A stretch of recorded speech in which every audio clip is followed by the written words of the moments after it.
Please stand. Seriously, please stand. As we've been sitting here for an hour and 10 minutes, right? And we've been listening to some very interesting talks. Thank you. The simple reality is two short words, one action.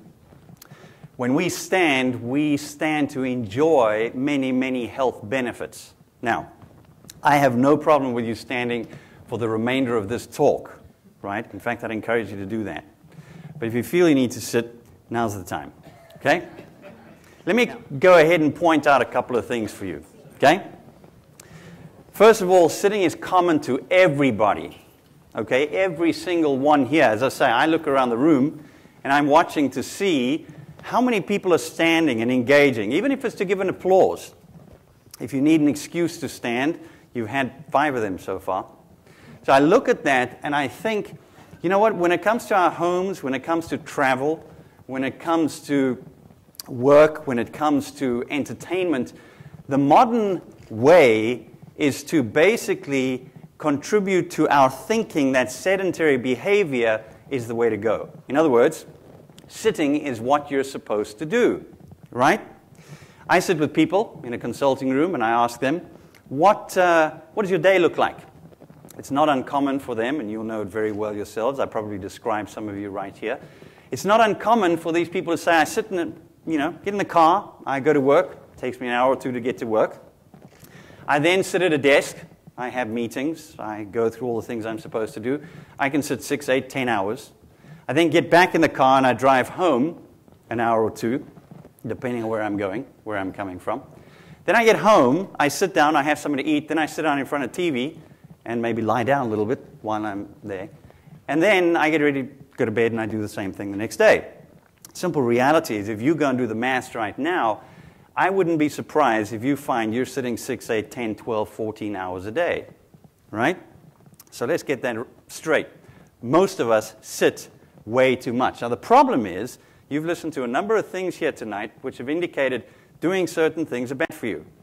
There is ample research now to show that sitting disease is something that we're all pretty much struggling with. In fact, there are some people out there who would go ahead and contest that sitting is now the new smoking. I'm not exaggerating, I'm not joking. The simple reality is it's dangerous to everybody, okay?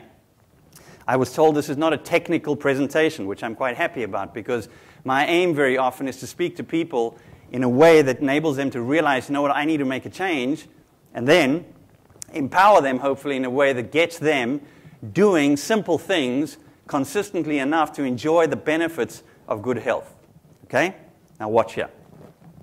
When you sit, there are processes in your body associated with things like Chris was talking about now, how your body breaks down sugars and fats.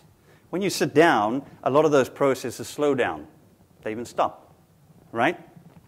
When you consider that in the context of how that increases the risk for insulin resistance, for chronic inflammatory conditions, you've heard about it even tonight, what we realize is that sitting with these processes and others is contributing to things like diabetes, to heart disease, obesity.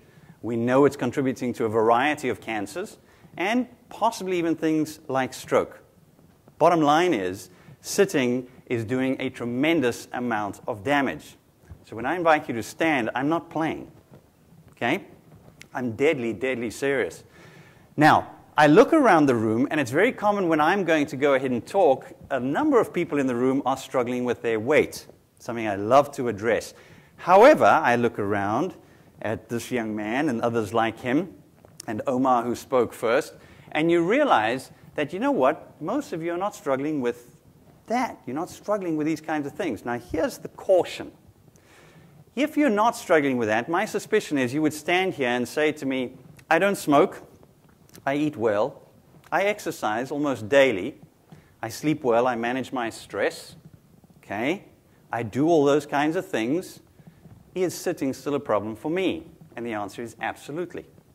Now watch this. Sitting is what we call an independent risk factor.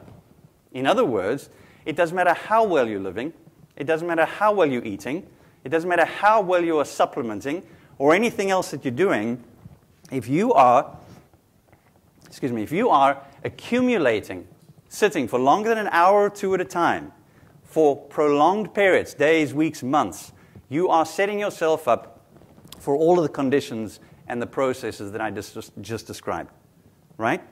There is no escape for anybody. And just the way there is with most poisons, it's dose dependent. And what that means is this: the more you sit, the bigger the problem. Okay? So, I come here and I tell you that. Hopefully, to some of you, at least a wake-up call or a stand-up call. And what I look at then is say to you this: if only every problem that we faced in health required such a simple solution. Not only a simple one, an inexpensive one. In fact, what's it costing you right now to stand? Anything? It's a zero expense solution, and it's extremely effective. So, when we look at that, we start considering the following. If I can go ahead and do something so simple to reduce my risk of the kinds of processes that are setting up diseases in my body that could either dramatically interfere with my well-being or cut my life short, will I do it? Now, love the answer and appreciate that. Practically, again, I said to you that the Wellness Brothers, Sean and I, we try and make things very real. We wrote a book called No Sweat. Now, the idea is you're not supposed to sweat. That's not the idea. It means this: no obstacles, spread workout, exercise accumulation training, which basically means this: you can add up your physical activity and movement through the day. You don't have to go ahead and find half an hour or an hour in the day to go ahead and accumulate your exercise in one sort of condensed time, which for the most part, most people are complaining about. They're saying, I don't have the time, I don't have the know-how, I don't have the finances at times to go ahead and join these gyms, and all the kinds of reasons why they don't go and exercise. So we wrote the book, which basically helps people move more, and here's the most important one for this evening: move more often. Movement more frequently is the key message that I'm giving you today. So, you don't have to get the book. I'm giving you what we call the NEAT Q, the non-exercise activity thermogenesis question. What is that? That is something, and if you go ahead and incorporate into your daily life from now, for the rest of your life, you can go a long way in enjoying the benefits I spoke about right at the beginning.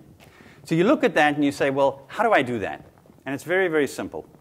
We set up what we call an implementation intention. It means this: when I'm about to sit, then I ask myself this question: do I need to sit in order to perform this task? Say it again.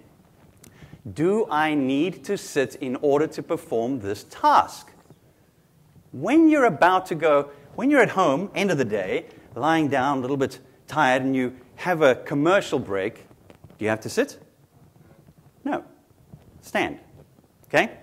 You get in your car for your 1 to 2 hour commute. Do you have to sit? Please sit. Standing would be more dangerous in that situation. Okay? If you take the metro, can you stand? Yes. If you get on the phone at work, can you stand? Can you read an email, write an email, have a meeting, have lunch? Pretty much everything else. Can you do that standing? So, I put the question to you. Do you need to sit in order to do what you're doing right now? If you think yes, please stay seated. If you think no, you know what to do. Thank you.